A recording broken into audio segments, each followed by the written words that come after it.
Stand up for Jesus, ye soldiers of the cross. Lift high his royal banner.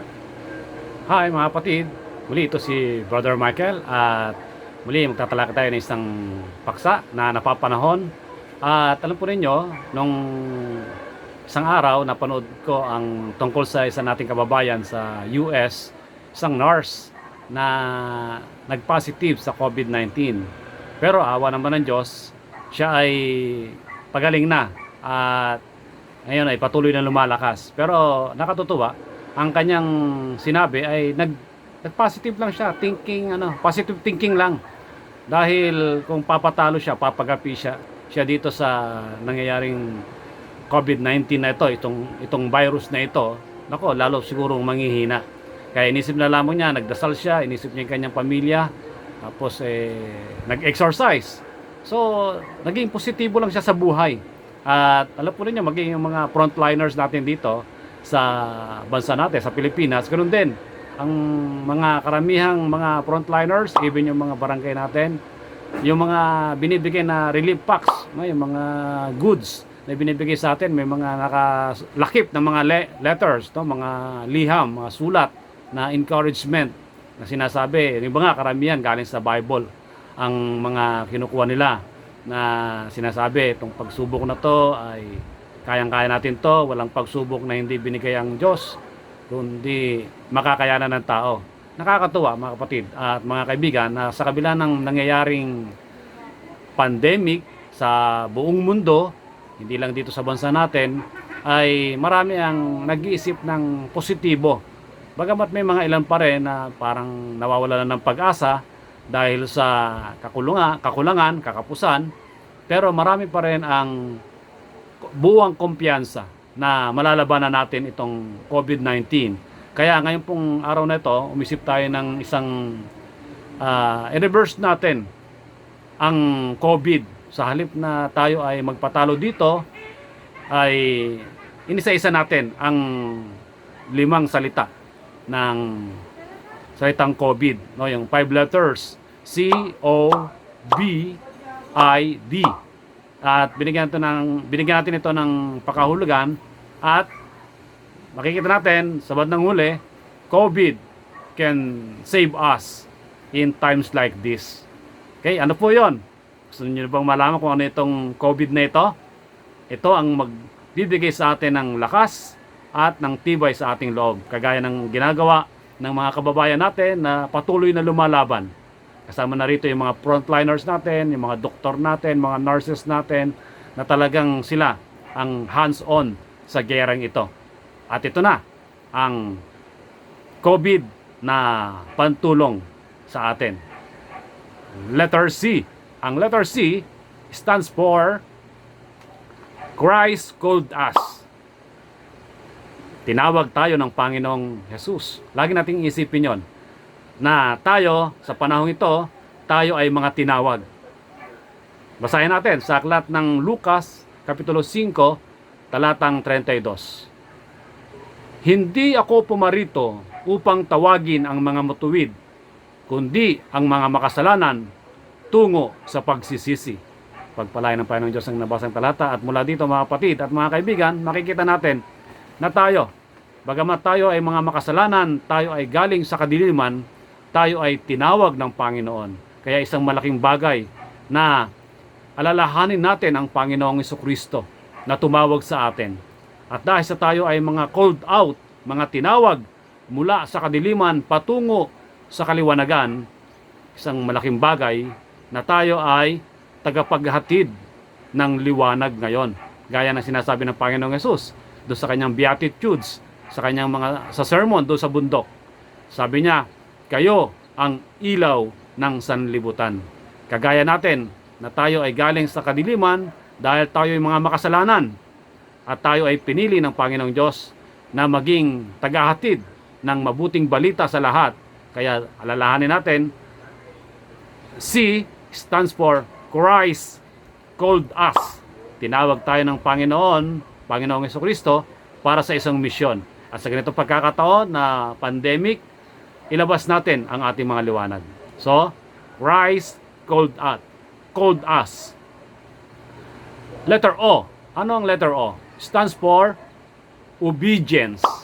Siyempre, dahil sa tayo ay tinawag ng Panginoong Jesucristo, lagi nating alalahanin ang pagsunod. Tingnan natin. Alam po ninyo, meron isang halimbawa sa Lumang Tipan na nung siya'y tinawag ng Panginoong Diyos, siya ay walang atubiling sumunod. Iniwan niya ang kanyang lupain at pumunta siya doon sa lugar kung saan hindi niya alam kung saan talaga siya pupunta. Pinagbili niya ang kanyang lupain ng mga magulang niya at maging yung sa kanya, no? Lupain na laan sa kanya, yung mana niya, ipinagbili niya. At siya ay pumunta doon sa lupain ng pangako. Basahin natin sa aklat ng Hebreo 11 verse 8 at ganito ang ating mababasa.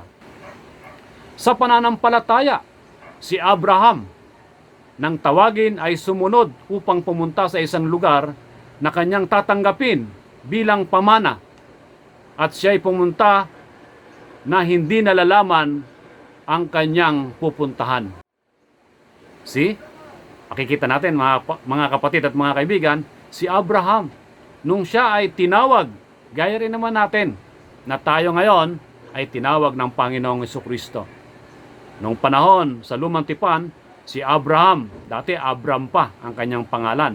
At alam niyo po ba si Abraham, nung siya ay tinawag, ay walang anak. At maging yung kanyang asawa na si Sarai, later on tinawag na Sarah, at si Abram, tinawag ding Abraham. O ngayon, mas kilala natin bilang Abraham, wala silang anak, hindi sila nagkakaanak. At matatanda na sila nung siya ay tinawag. May edad na si Abram nung siya ay tinawag. At nung siya ay tinawag, makita niya, narinig niya ang bilin ng Panginoong Diyos sa kanya, hindi na siya nagdalawang isip. Sumunod siya kahit hindi niya alam kung saan siya pupunta. Basta sumunod lang siya. Later on, makikita natin, no, sa kanyang talambuhay, sa kanyang buhay, sa kwento ng kanyang buhay, siya ay nagtanong pa nung una, paano ako magkakaanak? Walang anak tong asawa ko. Kumbaga sa baog na si Sarai. Pero nagkaanak pa rin siya. At dumami ang kanyang lahi, gaya ng buhangin sa dagat, gaya ng bituin sa langit. Ganon karami. At yon ang pangako sa kanya, si Abram. Ngayon ay Abraham. At makikita natin, di ba kinakanta ng mga bata to sa ating mga children's class, pagka Bible study sa mga bata, Father Abraham, di ba? So kilalang kilala ngayon si Abraham dahil sa kanyang pananampalataya na walang atubiling sumunod. Okay? So yan, makita natin, letter O, ang sikreto ay pagsunod sa pagkatawag sa atin. Tayo ay tinawag ng Panginoong Jesucristo, tayo ay sumunod. At letter B, as in vine. Puno. Siya ang puno ng ubas. Vine tree. Ang Panginoong Yesus ay itinulad niya ang kanyang sarili sa puno ng ubas. Basahin natin. John chapter 15 verse 1. Ako ang tunay na puno ng ubas at ang aking ama ang tagapag-alaga. So alalahanin natin ang Panginoong Yesus bilang puno ng ubas. O ano naman ang koneksyon nito sa atin? Sa verse 5, makikita natin. John chapter 15 verse 5. Ako ang puno ng ubas, kayo ang sanga. O kayo ang mga sanga. Ang nananatili sa akin at ako'y sa kanya ay siyang nagbubunga ng marami, sapagkat kung kayo'y hiwalay sa akin, ay wala kayong magagawa. Maliwanag mga kapatid at mga kaibigan, ang Panginoong Hesus ay siya ang puno ng ubas. Tayo ang mga sanga na nakakapit. Di ba, makikita natin yung isang puno Kapag ka ang isang sanga niyan ay bumagsak na, ibig sabihin, nabubulok na. Dahil wala na siya, wala na siyang saysay, wala na siyang kwenta pag nalaglag sa lupa ang isang sanga. Kaya sabi ng Panginoong Hesus, ako ang puno ng ubas at kayo naman ang mga sanga. Wala kayong magagawa kung hindi kayo nakakapit sa akin. Ibig sabihin, tayo ay magiging mabunga habang tayo ay nasa Panginoon. Kaya dapat nating alalahanin ang vine, ang puno ng ubas, at tayo ay mga sanga ng Panginoon. Kung ating titingnan hanggang yung verse 1 to 5, no, makikita natin diyan ang kahalagahan ng puno ng ubas at kawalan ng saysay ng sanga na hindi nakakapit sa Panginoong Hesukristo. So ganon, mga kapatid at mga kaibigan, kinakailangan natin, alalahanin natin ang puno ng ubas, ang vine, at tayo ay mga sanga. Tayo ay magiging walang saysay kung hindi tayo nakakapit sa Panginoon. Kaya ito, nangyayaring ito sa panahon natin ito, sa panahon na marami ang nababalitaan natin, halos mahigit milyon na ang apektado sa buong mundo dahil naging pandemic na itong COVID na ito. Pero kung alalahanin natin yung letter C, tayo ay tinawag ng Panginoong Hesukristo. Letter O, ang pagsunod, gaya ng pagsunod ni Abraham sa Panginoong Diyos.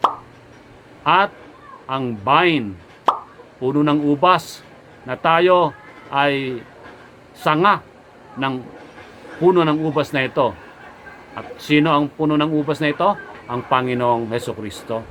Na dapat tayo ay lagi nakakapit upang manatili na tayo ay maging mabunga sa ating pamumuhay. Tayo ay maging produktibo, makatulong sa ating kapwa, makagawa ng mabuti habang tayo ay nakakapit, habang tayo ay ang ating sandigan ay ang Panginoong Hesukristo. O ano naman itong letter I? Letter I. Ang letter I stands for imitate. Imitate. Tularan. Gayahin. Di ba? Sabi sa 1 Corinthians chapter 4, verse 16, sabi ni Apostol Pablo sa mga taga-Korinto. Tingnan natin ang modelo, no? Bakit dapat gayahin? Even si Apostle Paul, sinabi niya sa mga kapatid, sa mga Kristiyano sa Korinto, 1 Corinthians 4, verse 16. Kaya't hinihimo ko kayo na tumulad kayo sa akin. Bakit? Bakit napakahalaga na si Apostol Pablo ay tularan ng mga taga-Korinto, ng mga mananampalataya, ng mga Kristiyano, ng mga believers? Bakit? Sa verse 1 ng 1 Corinthians 11. 1 Corinthians 11 verse 1, ganito ang makikita natin. Maging tulad kayo sa akin, gaya ko kay Kristo. Napakahalaga mga kapatid at mga kaibigan na tularan natin ang mga nauna sa atin. Gaya ni Apostol Pablo, tularan ang way ng kanyang pamumuhay, buhat nang siya maging Kristiyano, ang kanyang pananampalataya, ang kanyang paninindigan sa pananampalataya. Makikita naman natin ang talagang yung naging gawain ni Apostol Pablo nung siya ay nasa ministeryo, nung siya ay nabubuhay, nung siya ay maging Kristiyano. Kaya sabi niya, tularan ninyo ako. Bakit? Dahil ginagaya niya rin ang Panginoong Hesukristo. Tinutularan niya rin. Sinusunod niya. Imitate me as I imitate Christ. Tularan natin ang Panginoong Hesukristo. Sabi ni Apostol Pablo, napakahalaga mga kapatid at mga kaibigan na sa ganitong pagkakataon, sa kabila ng ating dinaranas, dapat ang Panginoong Jesus ay tinutularan pa rin natin. Tinitingnan pa rin natin sa kabila ng ating kinakaharap ng mga suliranin, mga problema, gaya ni Apostol Pablo. Then, ang letter D, last letter. Letter D stands for diligent. Pagsumikapan natin. Sa 2 Timothy chapter 2 verse 15, makikita natin, sabi rito, pagsikapan mong humarap na subok sa Diyos, manggagawang walang anumang ikahihiya o walang dapat ikahiya, na gumagamit ng wasto sa salita ng katotohanan. Alam po ninyo mga kapatid at mga kaibigan, sa panahon na minsan may suliranin, may problema, o kaya minsan sa panahon ng sobrang kasiyahan, nakakalimutan din ang salita ng Panginoon. Pero sinasabi dito ni Apostol Pablo kay Timoteo, sabi niya, pagsikapan mong humarap na subok sa Diyos, na isang manggagawa na gumagamit ng wasto sa mga salita ng katotohanan. So kinakailangan mga kapatid at mga kaibigan na napakahalaga sa ganitong pagkakataon, tayo ay nagsisikap pa rin, nagsusumikap pa rin na gumawa ng ayon sa kalooban ng Panginoon. Sinusunod pa rin natin ang batay sa kanyang mga salita, batay sa banal na salita ng Panginoong Diyos. Kahit na ano man ang sitwasyon, ano man ang kalagayan, gaya nito, dapat ay nagsusumikap pa rin tayo na inihahatid, pinapangaral ang mabuting balita. Sinasabi sa iba dahil hindi tumitigil ang pangangaral sa anumang sitwasyon, sa anumang panahon. May unos man o wala, may suliranin man o wala, may problema o sa panahon man ng kasiyahan, dapat ang salita ay laging nasa sa atin at tayo ay laging nagsusumikap na gawin ito, sundin ang kalooban ng Panginoong Diyos. At panghuling talata sa 2 Peter chapter 1 verse 10. Ganito ang ating mababasa. Kaya, mga kapatid, lalong pagsikapan ninyo na patatagin ang pagkatawag at pagkapili sa inyo, sapagkat kung gawin ninyo ang mga bagay na ito, hindi kayo matitisod kailanman. Maliwanag mga kapatid at mga kaibigan, sabi ni Apostol Pedro, pagsikapan ninyo na patatagin ang pagkatawag at pagkapili. Maalala natin yung una nating talatang binasa. Ang Panginoong Hesus ay naparito hindi para tawagin ang mga banal, kundi tawagin ang mga makasalanan na nagsisi, humingi ng patawad sa kanilang mga kasalanan at dinala sa kaliwanagan. Tayo yon. Kaya dapat tayo ay magsumikap dito sa ating pagkakatawag na ito, sa pagiging called out natin, na tayo ay mga tinawag ng Panginoong Diyos mula sa kadiliman patungo sa kaliwanagan. Pagsikapan natin na pagbutihin natin ang ating paglilingkod sa Panginoon, paglilingkod sa ating kapwa, paglilingkod sa ating mga kababayan, paglilingkod sa Panginoong Diyos. Muli, itong COVID ay makatutulong sa ganitong sitwasyon. Ano uli ito? Itong limang ito.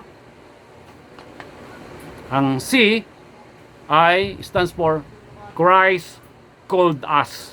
Tinawag tayo ng Panginoong Hesukristo. Yung O, pagsumikapan natin yung ating obedience ay maganap natin. Pagsunod natin sa Panginoon ay lagi nating alalahanin. Yung B, isipin natin na tayo ay mga sanga at ang Panginoong Hesus ay ang ating vine, puno ng ubas. Wala tayong magagawa kung wala tayo sa Kanya, kung hindi tayo nakakapit sa Kanya. Letter I, ang ating imitation, paggaya natin sa Panginoon. Gaya ni Apostol Pablo na ginagaya niya ang Panginoong Hesukristo. Yung ating pagiging Christ-likeness dapat ay nandoon lagi sa atin para mag-conform tayo sa Panginoong Hesukristo. Ibig sabihin, matularan natin ang kalooban ng Panginoong Diyos o Panginoong Hesukristo. Then, ang last letter, letter D, ang ating pagiging diligent. Dapat ay lagi tayong magsumikap, maging masigasig sa pagsunod sa ating Panginoon. Be diligent to present ourselves approved unto God, na gumagamit ng salita ng katotohanan. Muli, ito si Brother Michael. Thank you. It must not suffer loss. From victory unto victory, his army shall he lead, till every foe is vanquished, and Christ is Lord indeed.